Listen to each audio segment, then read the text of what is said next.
মধু বন্টন করাই নাই। জোরে বলুন আল্লাহু আকবার।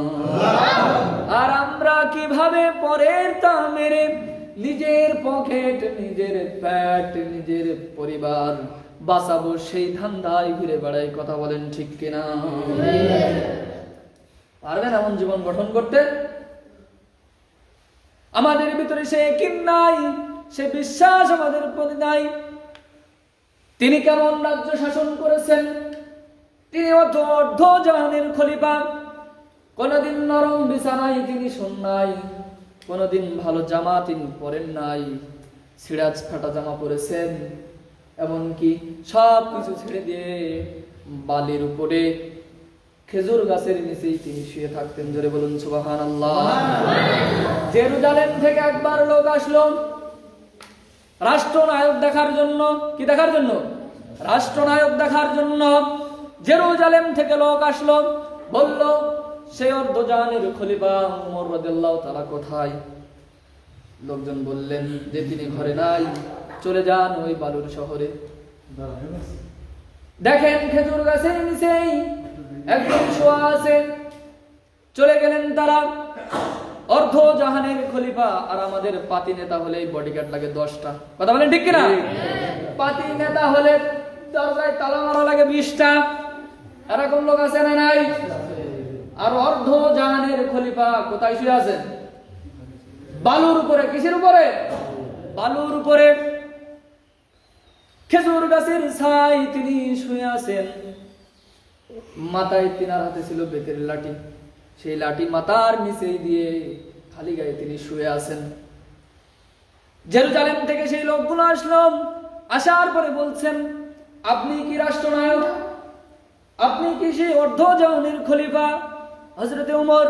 তিনি বললেন, হ্যাঁ আমি সেই ওমর। সেই জেরুজালেম থেকে লোকগুলো দেখলেন গায়ে যে বালুর উপরে শুয়েছিল, ঘামের সাথে সেই বালু তার পিঠে লেগে আছে। অর্ধ জাহানের খলিফার এই অবস্থা দেখে জেরুজালেম থেকে যে লোকগুলো আসছিল সেই লোকগুলো আর দেরি করলো না।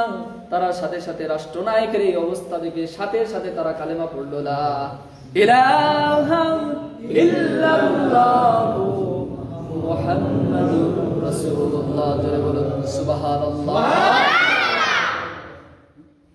আর আমাদের কয়টা এরকম করেন? আমাদের গাড়ি কুটানে আগে ভারতে দৌড় মারা লাগে। কথা বলেন ঠিক কিনা? কত চোরের চোর। গতকাল ফেসবুকে দেখলাম একদম বক্স খাট আছে না, ওই বক্স খাটের নিচে পলিয়েছে, পরে ওর ভিতর থেকে বের করেছে। এরকম লোক আছে না নাই? পারবেন ওরকম জীবন গঠন করতে? আমাদের শুধু ধান্দা কিভাবে দুনিয়ায় বাঁচবো, কিভাবে নিজে বাঁচবো। কথা বলেন ঠিক কিনা? অন্য লোক মরে যায় যাক, প্রতিবেশী মরে যায় যাক, আমি বেঁচে থাকি। এরকম লোক আছে না নাই? এরকম জীবন গঠন করা যাবে না। যেমন জীবন তারা গঠন করেছে সাহাবারা। সাহাবারা তাদেরকে ধরা হতো, তাদেরকে মাজাতামাতি পুঁতে ফেলা হতো, পুঁতে ফেলে তাদের মাথার উপর থেকে করাত চালিয়ে দ্বিখণ্ডিত করা হতো। তারপরও তারা কোনো সময় শব্দ পর্যন্ত করে না। জোরে বলুন সুবহানাল্লাহ। জোরে বলুন সুবহানাল্লাহ। আর আমাদের কিছু টাকা পকেটে মেরে দিলে হক কথা তো দূরের কথা, ভালো কথাও আমাদের মুখ দিয়ে আর বের হয় না। কথা বলেন ঠিক কিনা? বের হয়, ওই দিক চলে যায়। সত্যর সাক্ষ্য আমরা দিতে পারি না। সত্য সাক্ষ্য দিই, সত্য সাক্ষ্য আমরা দিতে পারি না। বাতিল যেদিকে থাকে আমরা সেদিকে থাকি। থাকা যাবে সেদিকে? বাতিল পালিয়ে যাবে, হক যখন উঠে দাঁড়াবে, হকের পথে যখন আপনি কথা বলবেন, আপনার জনসংখ্যা কিন্তু কমে যাবে। কি কমে যাবে? আপনি যখন ভালো কাজের উদ্যোগ নেবেন, সেখানে যদি 10 জন থাকে, 9 জনই আপনার বিরোধিতা করবে। কথা বলেন ঠিক কিনা? আপনি যখন ভালো কাজ করতে যাবেন, দেখবেন কিছু লোক আপনার বিপক্ষে চলে যাবে, এমন বিপক্ষে চলে যাবে ওই কাজটা যেন না হয় সেই ফোন দিয়ে আটকে। এরকম লোক আছে না? না, 'চোখে আঙুল দিয়ে আমি দেখিয়ে দিতে পারি করতে গেছে বাধা দিয়েছে, এরকম লোক আছে না নাই? আল্লাহ পাক রব্বুল আলামিন বলেন, যারা ভালো কাজের বাধা দেয়, যারা অন্যায় কাজের প্রতিবাদ করে না, আর যারা ভালো কাজে বাধা দেয়, তারা ধ্বংস হয়ে যাবে। ধরে বলুন নাউযুবিল্লাহ। কে বলেছে? তারা কি হয়ে যাবে? ধ্বংস হয়ে যাবে।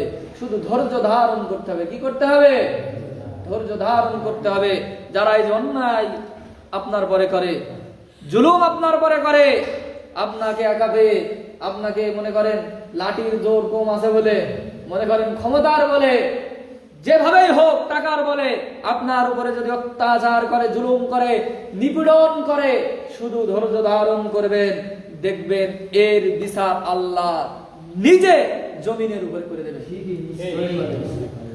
সুবহানাল্লাহ বলবেন না? বিচার কি করেন নাই? ভালো ভালো আলেমগুলোর ফাঁসি দিয়েছিলেন কে? আগের যে মন্ত্রী ছিল।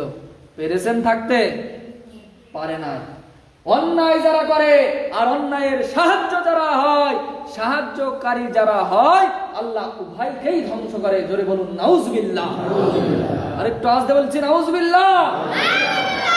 আর যারা ভালো কাজের উদ্যোগ নেয়, আর যারা ভালো কাজের সহযোগিতা করে, আল্লাহ পাক রব্বুল আলামিন বলেন, আমি নিজে তাদের সাহায্যকারী হয়ে যাই।